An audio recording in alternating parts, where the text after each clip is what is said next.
Welcome, everyone. So glad you're here today. I'm Eve Powell, and I am retired now, living in Greenville, South Carolina, but I have been with three different United Ways, primarily major gifts and planned giving.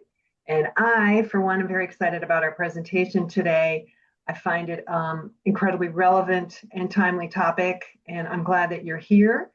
We have two outstanding speakers, I think, that are going to really give you a lot to take away today that you can use. They both have a lot of experience. And I would also like to introduce my partner in crime, and that would be Denise. And I'm going to turn this over to her so she can give you a little bit more information. Thank you, Eve. Good afternoon, everyone. Thank you for joining us today. I think you're in for a real treat from our two presenters, we're very excited to have join us today. I served at United Way for Southeastern Michigan for 12 years before retiring after a 20-year career in planned giving and major gifts. One thing about me is that I'm pretty nerdy in the respect that I really like to look at um, estate documents because they tell you a lot about somebody when they're deciding who they're going to give a gift to in their estate plan. So that was one thing I really enjoyed in my entire career is looking at those kinds of things. So what we'd like to do is have Brittany and Janet introduce themselves and take it away. Awesome. Well, thank you, Denise. My name is Brittany Hotaling, and I'm what is affectionately referred to as a pracademic, which means I split my time between practicing and academia. So, in addition to working with United Way California Capital Region as their senior manager of individual giving, I'm also an adjunct faculty member at Indiana University's the Fundraising School, and I'm also a CFRE ambassador with CFRE International. And I'm really excited that we have this time together today. Hey everybody, I'm Janet Davis. I have the privilege of supporting Brittany, who is awesome.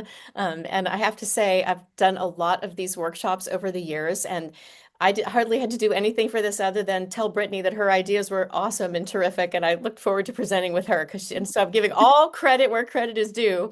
Um, and it's always a pleasure to serve with United Way Next. I was with United Way of Metro Dallas for several years and then followed that up with a career at United Way of America back when it was before it was United Way Worldwide. And specialized in major and individual giving. Then wrapped up my in-house career with doing some planned giving work for a hospital system back in Dallas, Texas as well. 20 years ago, my husband and I started a consulting practice for nonprofit organizations, and we do strategy operations and fundraising consulting. It's called Clarkson Davis, and we are based out of New Hampshire. I sit here coming to you from the Easter Seals of New Hampshire, Maine, and Vermont, which is one of my clients. And I'm in Manchester. I saw Paul, I think, is here in New Hampshire as well. Hey, Granite Stater. But anyway, we look forward to finding out more about what you'd like to learn today and sharing a little bit about this really critical topic. I think it's on everyone's mind. So let's just jump in and get right down to it. So over to you, Brittany. Yeah, thank you, Janet. So are the slides perfect? There we go. Perfect. So if we can just advance to the next slide, we'll jump right in. So workplace giving is shifting. Historically, this has been the backbone of United Way's fundraising, but this model has been in decline for a couple of decades now. Participation is declining, and inflation-adjusted revenue has actually dropped by more than 35% over the past 25 years. There's also an important structural nuance here that's specific to United Ways. Workplace giving does not always look like fundraising in the traditional sense. In many cases, the campaigns are run internally by a company representative, and United Way is more so functioning as a third-party intermediary. What that ultimately means is that we are often one step removed from the donor relationship, and if we don't fully own that relationship, we're not really in control of the long-term outcome. So as we move through this presentation, I'm going to invite you to consider the following. What percentage of your donors do you actually have a direct relationship with? Because that ratio will give you both an idea of where you're starting from, and it will define your long-term sustainability. Next slide. So because we have to take a 30,000-foot view of why workplace giving is in decline, right? And the truth is, donor behavior has changed in very clear ways. They want more direct relationships with the organizations they support. They want transparency, clarity of impact, and a sense of connection to your mission. At the same time, giving is happening across more channels than ever before. I think we're all probably really overloaded by screen time in general, much without even counting the different apps and things you can scroll on.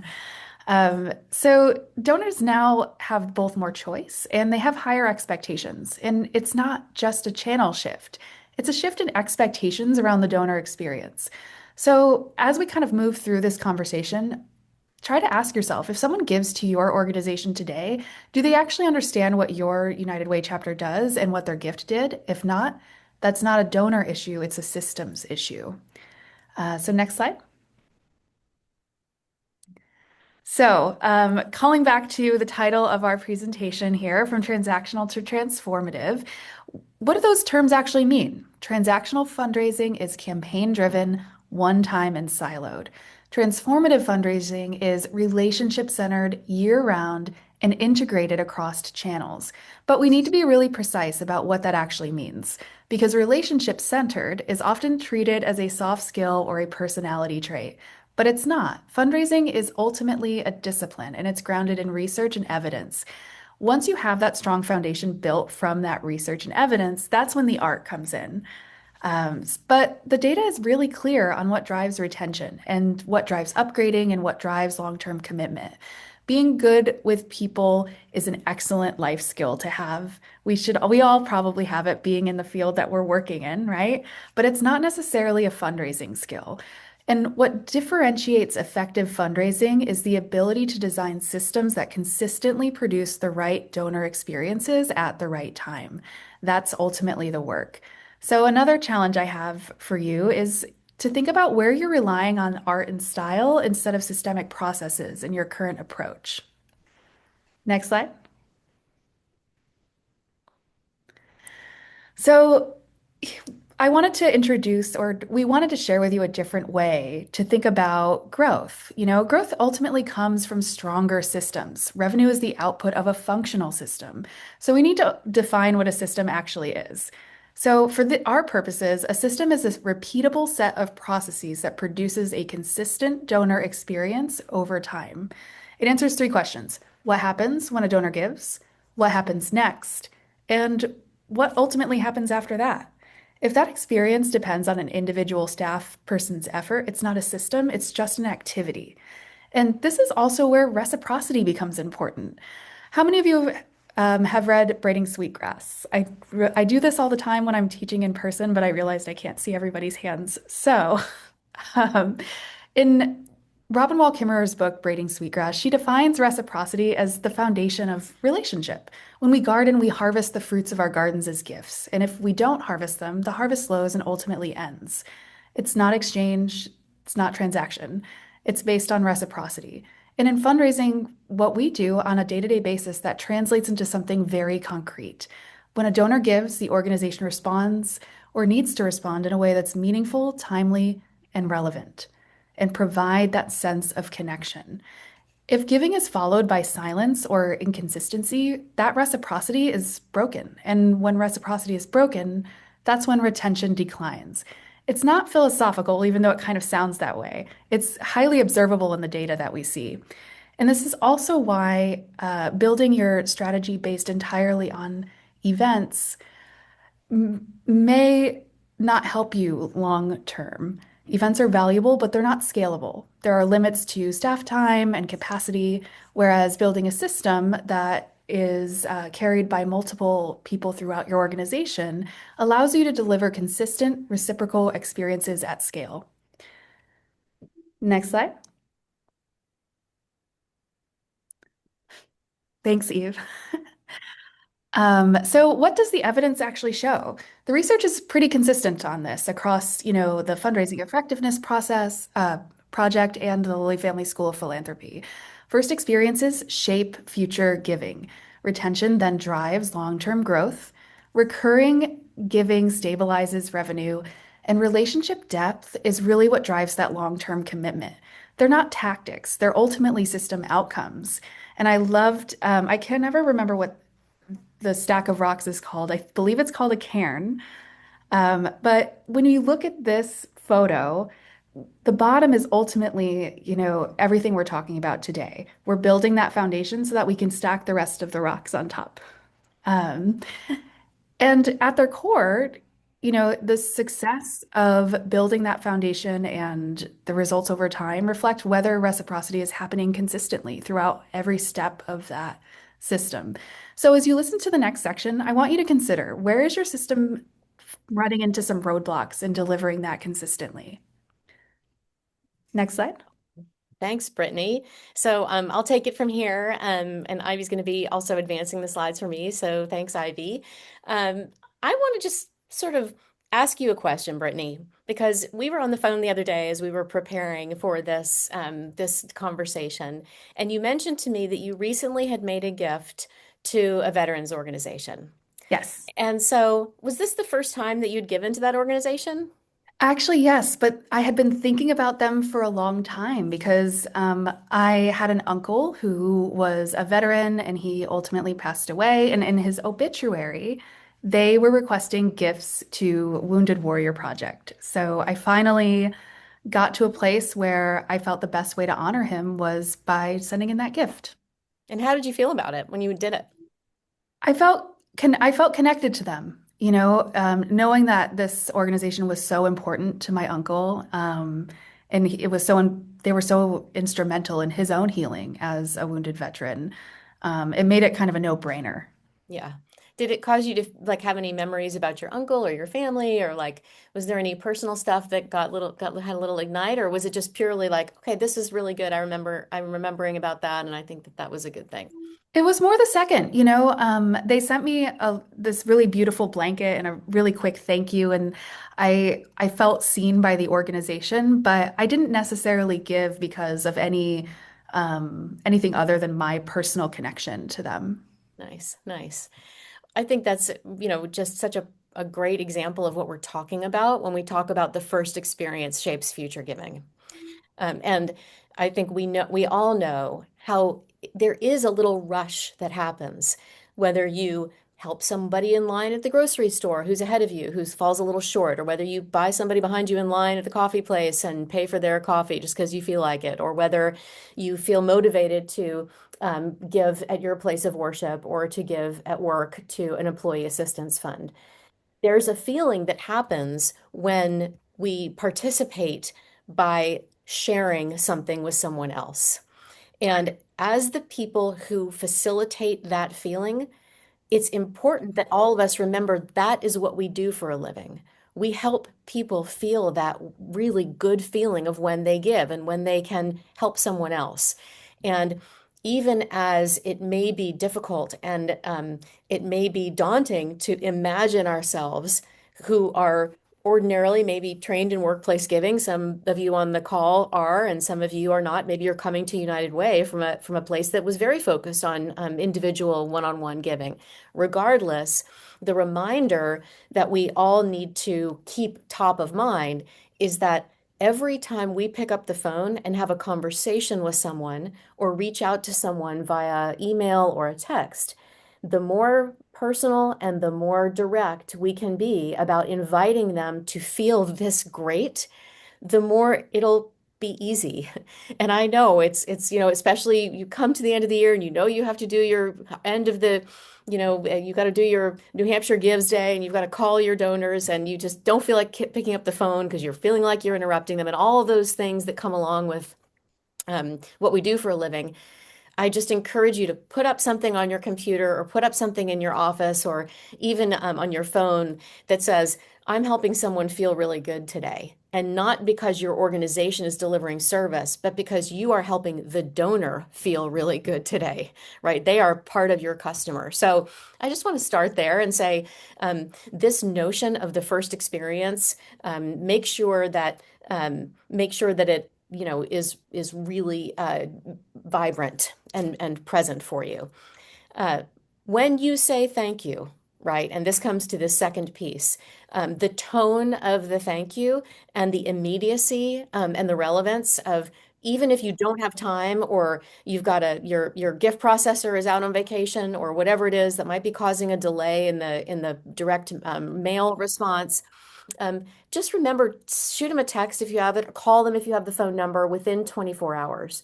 It is proven that the most important time, especially as you get into the major gift world, the most important time is within 48 hours of receiving the gift, is to reach out and to say to someone, we're thinking about you today. I don't know if you're still thinking about us, but man, you made our week. And we just want to call and say, hey, again, so grateful for what you're doing and wanted to stay in touch. It will surprise people that you remember that you had this conversation 2 days ago.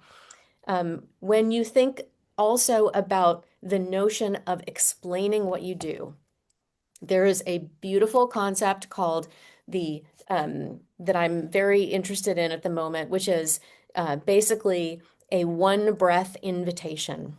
And this clear impact piece of being able to articulate, not in technical speak and not in statistics and not in the things that may seem to be motivators, but rather in the outcome. Doing that in a very emotional way as soon as you can, to explain to someone how their work made this possible. The sooner and the more clearly you can do that, the better, even if it's at the end of the solicitation when you first receive the gift. And then it's important to know what the donors, and for them to know what they should expect next. Am I going to be considered a part of this family? Should I expect to hear a report from you about my family foundation just made this individual gift?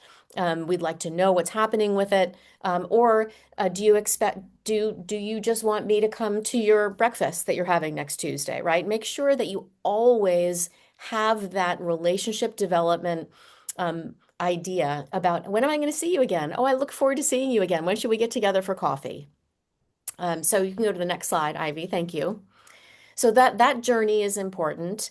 I think also important is this next piece of having the stabilization of a relationship.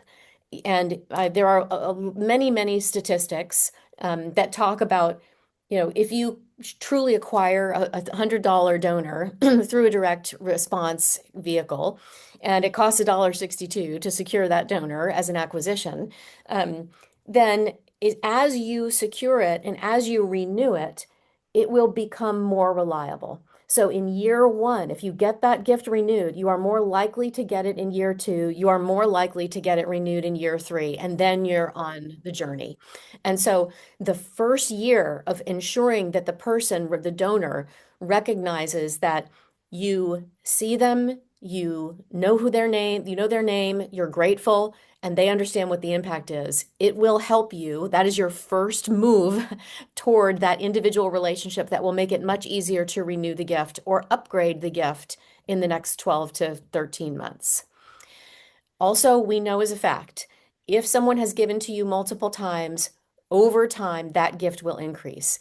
We like to say this also can be called, we want to be number one on your philanthropy. How do we earn the spot of being one of your primary philanthropies? We know that you care about your alma mater. We know you care about your synagogue. How can we be on that list for you? What does that look like? Tell us the story. Donors, even before you make an ask, as you are preparing, you can ask them, tell us about the most delicious transaction you've had, relational transaction where you've made a gift to an organization. What was great about it? How did you feel? Why did you feel that way? What was inspiring to you? So all of those things are important to ensure that you have that renewable base. I think part of the things that is important in terms of this mid-level piece, don't forget about them. It's so easy to focus on renewing the $100 folks and then going out and spending a lot of time on your $5,000, $10,000, $25,000 folks or $100,000 folks. Remember those $750 to $2,500s. They're very, very important and equally as valuable because it is all relevant to someone's capacity. And then finally, when you think about upgrading and how you get comfortable upgrading, you are saying to someone, not, hey, would you give more? It's not about that more, more, more. It's about, would you consider joining us at the next level and increasing your impact, right? And if you felt good, imagine how good you'll feel if you do it twice as much. So I think that as you adjust your vocabulary, especially now in this very noisy fundraising environment, people are, using words like give more, give again, um, um, you know, uh, participate more frequently. Instead, consider changing up your vocabulary so it has more of an inviting tone. You can go ahead and go to the next slide, Ivy. As you think about relationships, one of my favorite phrases that I've heard, which I heard a long time ago from a really good consultant out in Colorado, was the notion of having a coffee cup relationship with your donors and with your volunteers and with your board. And what that means is when you go and sit down with a donor in their home, you are comfortable at the end of the visit picking up your coffee cup and taking it to their kitchen and putting it in the sink. Because that means you've been there enough, number one, to know where the kitchen is. And number two, it feels more comfortable so that you are not there to do anything other than have a visit. I'm just going to have a cup of coffee with someone who I share something in common with you, and I believe in the same things, and we share values. So that notion of having a coffee cup relationship is built in trust. And when you have that consistent engagement, and you know what, I'm not going to call Janet after 2 o'clock because that's when she goes and picks up her kids from school, right? That means you know something about this person to the extent that you can have a closer relationship with them that is appropriate and that can show respect for who they are and what they have going on in their lives. And because of that, you'll find that they will come to ask you more questions about what you're doing and how it's going, and tell me more about the impact that's happening, which means they will therefore feel more connected to the mission, which means they will then have a longer term commitment. Once again, um, as I have been out in the community and listening to clients and listening to philanthropists, it is really, really hard right now to do this work because there is so much pressure on individual donors because of the restrictions that are happening in funding from other sources that have been traditional sources that were taken away very quickly. It is much more important for us to have these solid relationships with our individual donors because we are in a seriously competitive environment. So, uh, so anyway, we can talk more about that in a little bit, but we can go ahead now to the next slide, Ivy. Thank you. And this is one where we've got our six advances. This is adventures in co-presenting. You can put all three of those up there, Ivy. All of them up there. That's great. I tried to get some variety in there. I know you were just trying to make it move and be, interactive. Yeah. So when we think in this case, when we think about what it means to have this work, I think it's important to remember as you write down on your computer what you're going to do for a living, which is help people feel great. You can also put these reminders up in front of you. Make sure that your donors have a consistent experience with you. Make sure that it's high quality, it's high content, high calorie content, that it's clear, it's respectful, and that they can count on from you. And if you are a very creative person, keep it up. And if you are a very direct person, keep it up. Whatever that is, make sure it's consistent so they know what to expect, because that makes sure that they trust you and they will listen and they will share with you how they're feeling. And that's when the great things happen. You'll also increase your retention. You will make sure you've got this recurring and upgraded giving, have long-term commitment, and leading to ultimately planned giving, which we'll talk about here in a little bit. But that's what keeps things moving. So with that, I'll turn it back over to Brittany. Oh, fantastic. Thank you, Janet. If we can go to the next slide.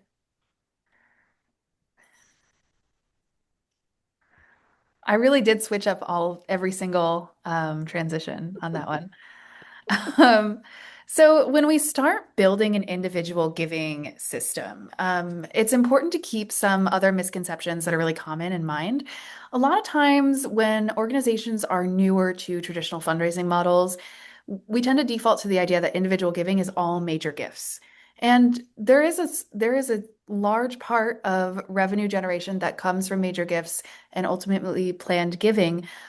But it's not just that. It's, Janet who gives $5 a month each month and has for 20 years because she feels strongly about the organization. And maybe she had a relative who was helped or cared for by the organization and she wanted to pay it forward on their behalf.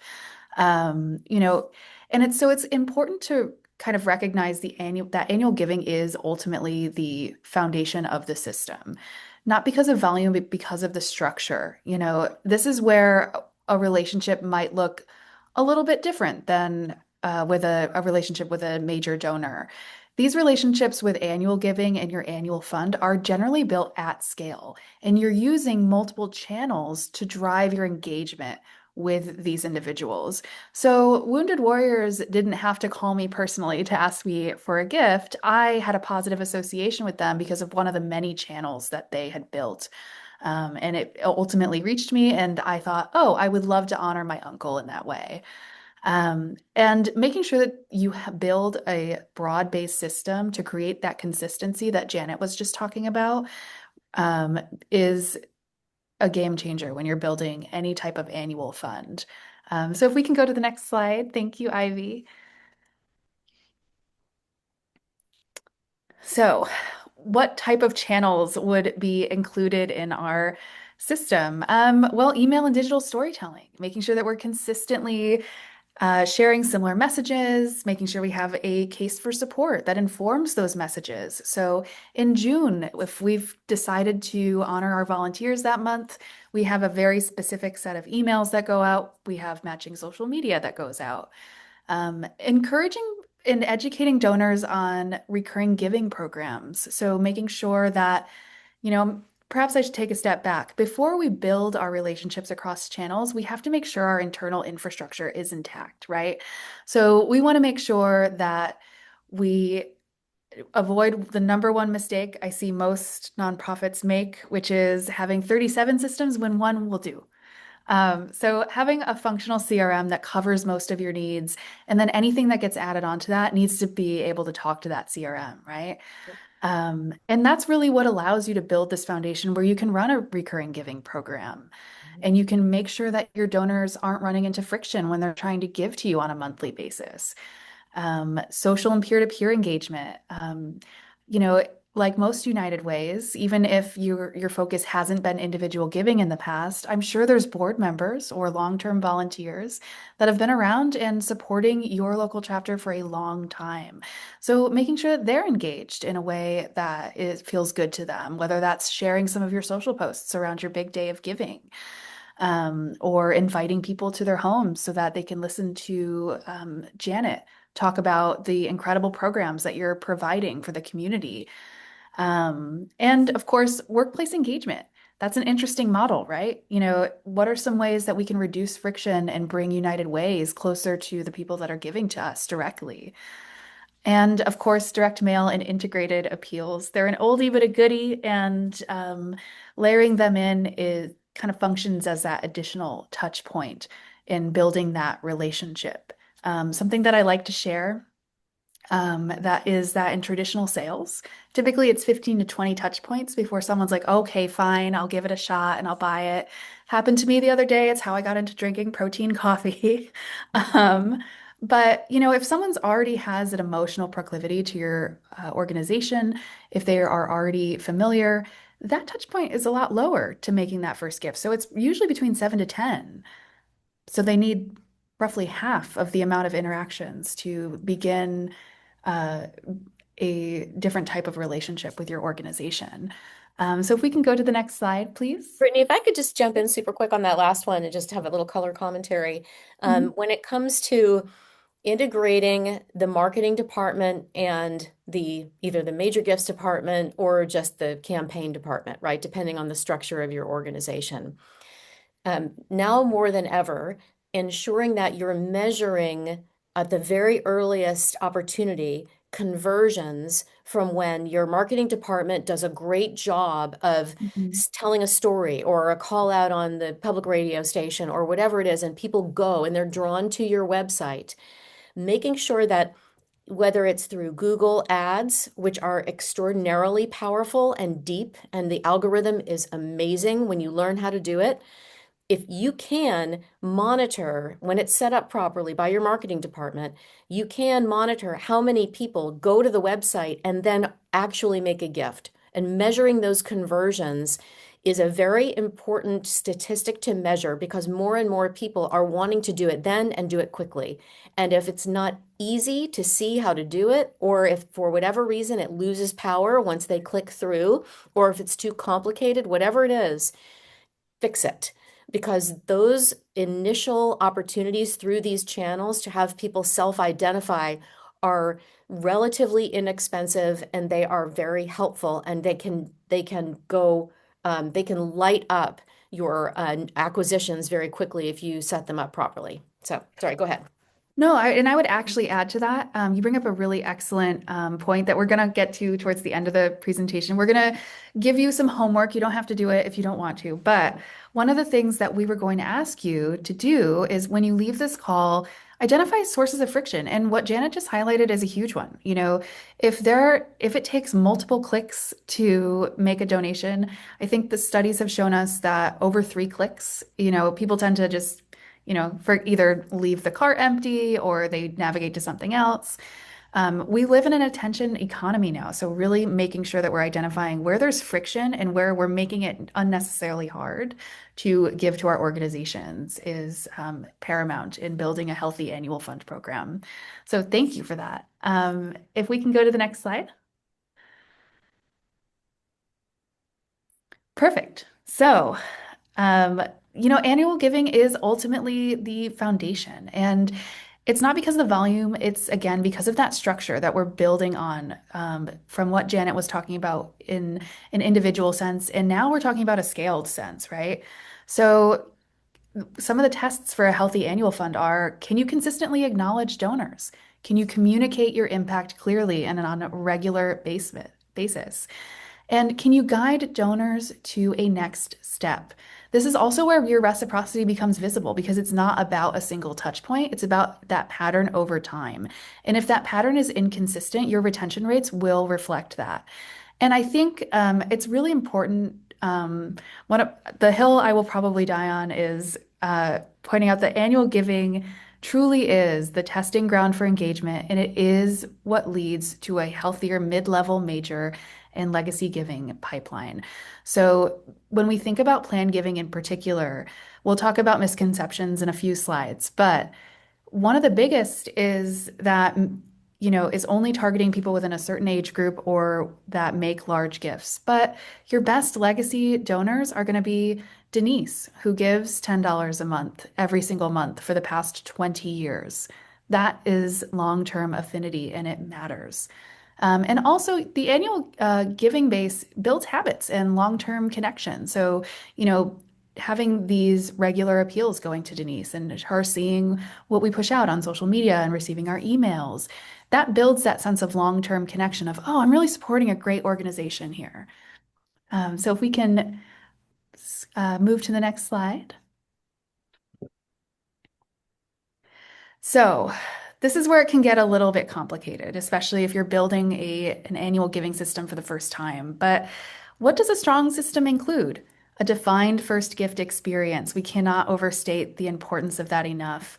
A clear acknowledgement process. So if Janet gives a $10 million gift, that's probably going to look a little bit different acknowledgement-wise than me giving a $10 gift, even if it's my first recurring gift on a monthly basis, right? So making sure that we have all of this organized and ready to act on when these gifts come along. Defining donor segments and segmenting by behavior rather than just giving.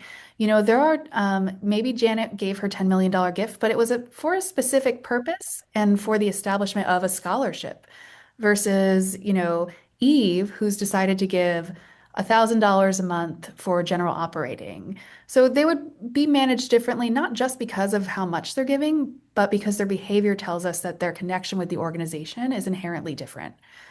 Um, and that moves into a coordinated engagement plan. This is where you see more moves management coming into play. So when you build your annual fund, you generally have folks that are giving regularly, but some are going to start to stick out to you as higher engagement, higher levels, they're upgrading their gifts.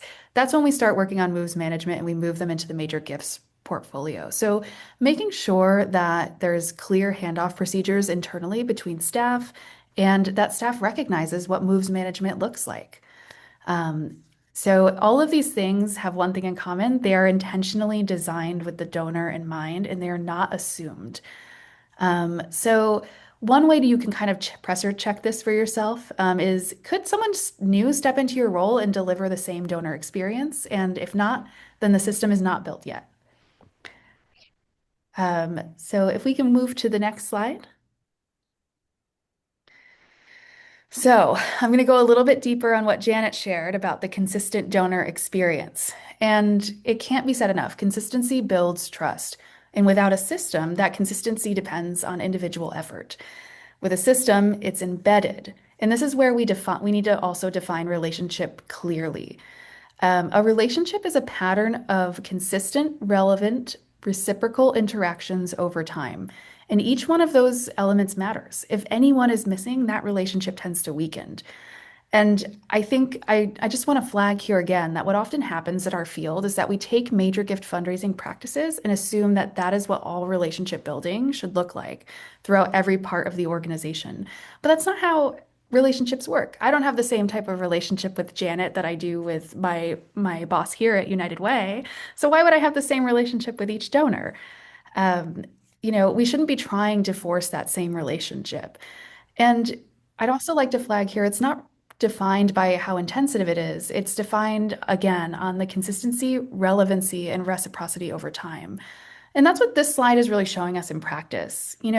For most donors, especially in your annual fund, relationship building looks like a clear and timely acknowledgement, communication that connects their gift to a real impact, and a thoughtful next step that invites them to stay engaged. That's ultimately what we're talking about when we say relationship-based practices. And for some donors, that may grow into a more direct or personal engagement. If Janet started giving at, $100 a month and she just became closer to the organization over time, and now she gives $1 million a year, that's awesome. It clearly works for Janet, who's the donor, and ultimately it's the donor's philanthropic priorities that we should also be prioritizing. But it's always a progression. It's not necessarily the starting point. So ultimately, our goal is to ensure every donor receives an experience that's appropriate to their level of engagement and responsive to their behavior. And that's how relationship building becomes something we can actually operationalize, sustain, and scale. And I know Janet has some really good examples of it just in practice, working with some of her consulting clients and in the field herself. So I'd like to invite you to share some of those. Sure, sure. I think we do have probably to kind of put a little pedal to the metal here on our slides, really. I think to make This sure could we be a get through it. series. I know, right? Exactly. I think that making sure that we know who the donors are, we understand what motivates them, and we respond to that in all communications will result in higher level individual giving. That's just one of those important things. So I would kind of use that just as a reference. But if you want to keep going, Brittany, that's great. Sure. So here on this slide, your biggest takeaway here, I really want you to be asking yourselves, when you look at these different segments of donors, right? Where are they giving without meaningful response? And that would be your number one place to start as soon as you get off this call, is to start evaluating those places, right? And I'm going to move to the next slide here. Thank you, Ivy. So ultimately we feel good about our building our new system. We feel good about building a healthy annual fund. The next step is integration, and we need to integrate that across channels. So this is where it becomes really important to have a case for support. If you have an annual fund, if there's a case for support for your end of year giving, there should also be a case for support for your dedicated spring campaign. And making sure that you're really coordinating with marketing and you have really clear guardrails of, what development handles versus what marketing handles. Our best practice in the field is that, fundraising really handles the case for support, the funding logic, and that copy. And marketing is ultimately we're basically loading or handing them an arrow and they're shooting it, and that's their job. And they always hit the bullseye because we love our marketers, right? So I'm just going to scooch slightly forward to the next slide. So I think this is one of the most important slides we have, and one of the most important parts of this presentation is what gets in the way, and ultimately, time and time again, and I know Janet's seen this and I've seen this. These are internal barriers that tend to come up whenever an organization is building their first individual program, right? So that looks like silos, unclear donor ownership. What does it mean to be managing a major gifts portfolio? And how does that major gifts person interact with the director of annual giving, for example? Having inconsistent standards. One of the things that I've personally run into is, attempting to evaluate an annual giving person by major gifts KPIs and vice versa, when they're two completely different mechanisms. And of course, an overemphasis on acquisition. These may or may not always have the same root cause, so these should be viewed as symptoms rather than root causes. Ultimately, we really want to make sure that everyone is operating from the same foundational scientific framework that allows the art of our craft to flourish. So if we can go to the next slide. So what does that actually look like in practice? In an aligned system, donor experience is defined, ownership is clear, handoffs intentional, and standards are followed. And I have a note to myself in all caps that says, and everything is written down. So it doesn't just live in anyone's head. We are really building the infrastructure here, and we are giving people guide rails. And that's ultimately what makes the system repeatable, right? So I have one more slide, and I'm going to hand it back over to Janet. If we can go to that next one. So the result, when systems are aligned, the research is unambiguous on this. Retention improves, revenue stabilizes, relationships deepen. And because consistency and reciprocity are happening over time, that is what sustainability ultimately looks like. So with that said, I'd love to hand this back over to Janet. Sure, thank you. We did have a question in the chat that I'll go ahead and respond to. Yeah. Pertaining to what happens in a small, very small organization where the ED or you have your chief development officer is responsible for all of the above. And how does that work? And I think in my experience, in this moment, the most important thing is to track your time. And it feels like Big Brother, as consultants, we do it all the time. We know how we're spending our time on various clients and administration and sales and all those things. It is extremely important, especially in a small organization, for you to track exactly how you're spending your hours so that you have the data necessary to be able to go to your board and say, I am spending 10% of my time working on major gifts. We have a major gifts target of $1 million this year. In order for me to reach that target, I should be spending 50% of my time doing that. How can you help me figure out how I can get 40% of my time back?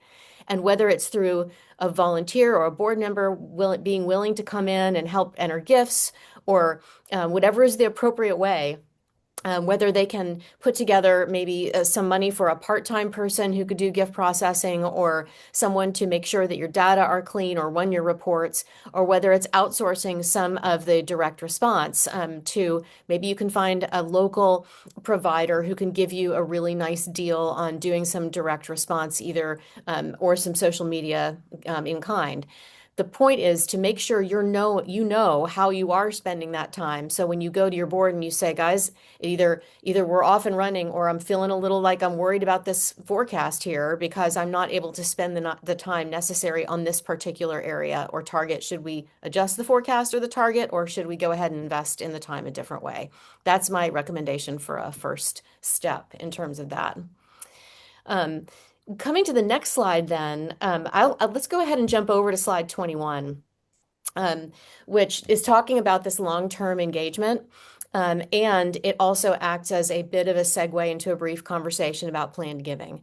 And I think the best thing to do here is to share a story in terms of this notion of identity and strengthening connection to the mission. I was working on a capital campaign. It was for a camp for people with special needs. We had our campaign chair and our executive director, and we took a couple on a tour of the camp when it was in session. And we came across a group of young people, probably in their teens, playing volleyball. And up until this point, the primary member of the couple who was interested in this cause was the wife. And she said, she was the one who was walking at the front of the group with the board chair. She was highly engaged, highly curious about what was happening. And the husband was sort of like, this is her gig. I'm kind of along for the ride. We knew that the gift was going to come from both of them because they shared a company together. So we knew we had to have him on board emotionally. And we were not sure how we were going to do that. And when we took the time to go on the tour through the camp, and when he looked at the court, the volleyball court, and he said, wait a minute, what's going on there? And we said, well, they're playing volleyball. And there was a guy on the court who had his baseball cap on backward. Many of them were in wheelchairs. And this young man had Down syndrome. And he was clearly the big man on campus. He was in charge. He had his team ready to go. He was telling everybody like where to be and what to do and how to win the game. And in that moment, the husband saw himself in that camper. And when he saw himself in the camper, he automatically said, wait a minute, because he hadn't thought of the campers as having anything in common with him. And so anytime you can create that environment with a donor that causes them to share an identity with some of the causes that you're supporting with your United Way, take them on site and partner up with with the organizations that you're working with, and partner up with any particular initiatives that you might have going on with direct service from your United Way, if you have any. So just a thought on what drives long-term engagement. It's having people understand and have a personal relationship with what's happening as a result of their gift, and they're seeing the people with whom they are participating. So we can go to the next slide here. I think in terms of planned giving, a couple things, there may be those of you on the call who are quite expert in terms of the technical aspects of this, and some of you who are planned giving curious. But it's important to remember that a planned gift is a means of giving a gift. It does not describe a destination for that money. Planned giving and endowment are not the same thing. Endowment is a use of cash, and planned giving is a means of providing an asset, a means of making a gift through an estate plan. And it's important to remember that while you can go to school, and we were laughing earlier about being planned giving geeks, where you like to study up on estate documents and trusts. I happen to agree with that. I love the fact that one of the best gifts you can get is a gift of timberland because it regenerates. I'm like, that is so cool. I love that, right? That's very interesting to me. Don't take a boat, whatever you do, just as a little side note.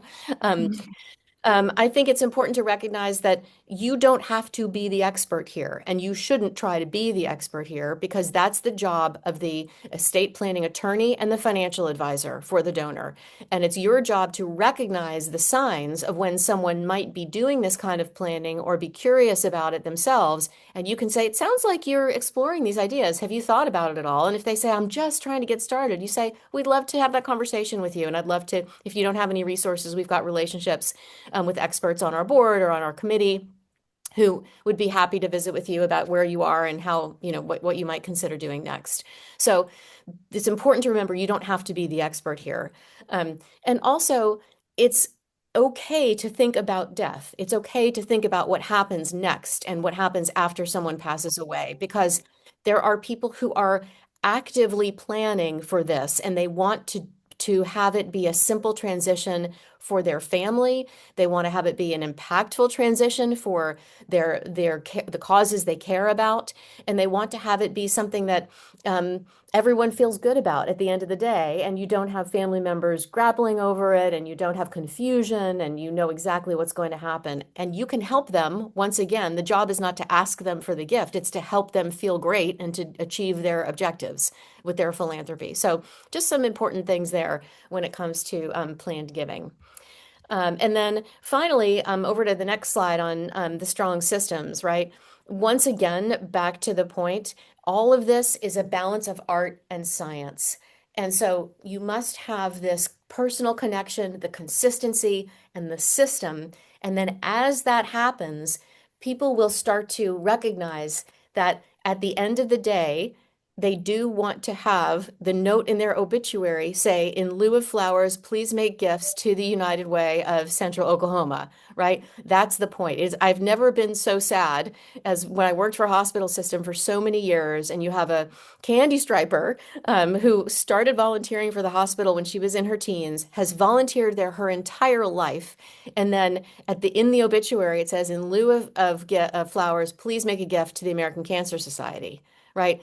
That is a shame, not for the American Cancer Society, but for the lifelong relationship that donor had with the hospital. And it happened because the donor hadn't said anything to her family about where she wanted the money to go if anyone wanted to give a gift upon her passing. And so having those conversations are very healthy and very helpful. So with that, I'll send it back to you for ethical guardrails, Brit. Oh my, the fun stuff. Oh, that's so exciting. Over to you. So some ethical guardrails. I really like to conceptualize this a little bit. We all know the basics, right? Donor autonomy is non-negotiable. Giving is an invitation, it's not an expectation. We really want to highlight the fact that as we move from transactional to transformative, we don't want to replace sales-esque pressure with emotional pressure. We want this to, like Janet has been saying, we want it to feel really good for the person who's fulfilling their philanthropic objections. We want them to feel great, and we want them to have that freedom of choice. And of course, encouraging donors to seek their own professional advice, especially, when it comes to planned giving, it can feel scary, but your job is really just to be a cheerleader for having the conversation, right? And one last ethical guardrail is just making sure that the language we use reflects our values of the organization. And I would keep it at that. That's my speed run through ethical guardrails. I know we're getting a little close on time, so if we can go to the next slide. So where do we start? And this is where we are going to attempt to give you homework. You won't get in trouble if you don't do it, but we were going to make the recommendation that after you get off this call, try to really evaluate where there's points of friction within your systems, especially with, giving online, like Janet brought up earlier, making sure that it's a smooth experience. It shouldn't have multiple steps. There should be as little friction as possible. And then once you identify that major or minor friction point, plot small measurable improvements. Look, a lot of us wear a lot of hats throughout the day, and a lot of us work for smaller United Ways, and it can be difficult to take on an entire project. So just divvying it up into little bite-sized or small steps is always incredibly helpful. And then, of course, keeping an eye on what works and then making sure that that's where your focus lands. And that's all that I had for where to start. And final takeaways, Janet, I'll hand it over to you for this. Sure. I think it's, straightforward. Build the foundation. Trust that the more individual donors you have, the more leads you have to develop. Make sure that people are hearing from you in different ways in this crazy, noisy environment. Make sure that you understand what's happening internally at your United Way so that there's not conflict between departments, and there's understanding that from the direct response team or the marketing team, donors can be handed off to major gifts. They can be handed off to individual planned giving donors, and that's good for the organization as a whole. And finally, remember that these folks care about what you do. So make it easy for them to care about what you do in terms of the relationship that you have with them so that they can reflect at the end of any given moment, boy, I really loved that. And you become the story that they tell when they talk about having a relationship with a philanthropy. So with that, okay, what do we have from our facilitators? What would you like to do next in the next 3 minutes? So, really quickly, thank you so much. That was a wonderful session, and I know I put so many quotes in the chat. I will try to do my part very, very quickly and then hand it over. So if anyone has any last minute questions and you want to put them in there, I will try to get them answered for you guys. If not in the recording, maybe over email or in a document.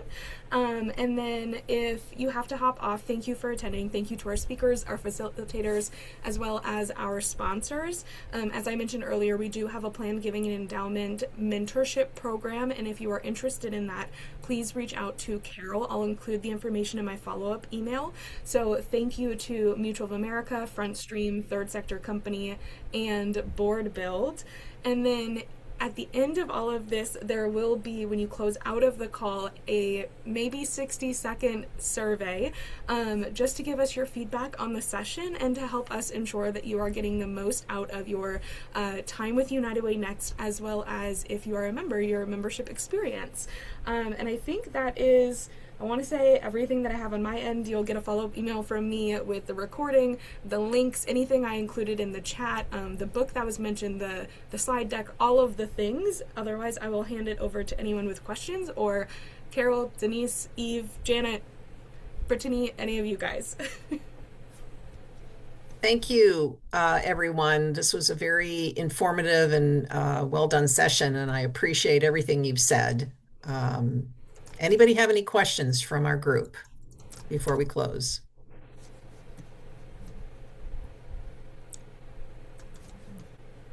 And if anyone is coming up with questions, I am going to drop in our next couple of planned giving session dates, titles, and links for you guys in the chat. Excellent job, everyone. Thanks so much to Brittany and to Janet for your presentation today. As we said, we do record these sessions so that you can share them out with anyone else who may have not participated today.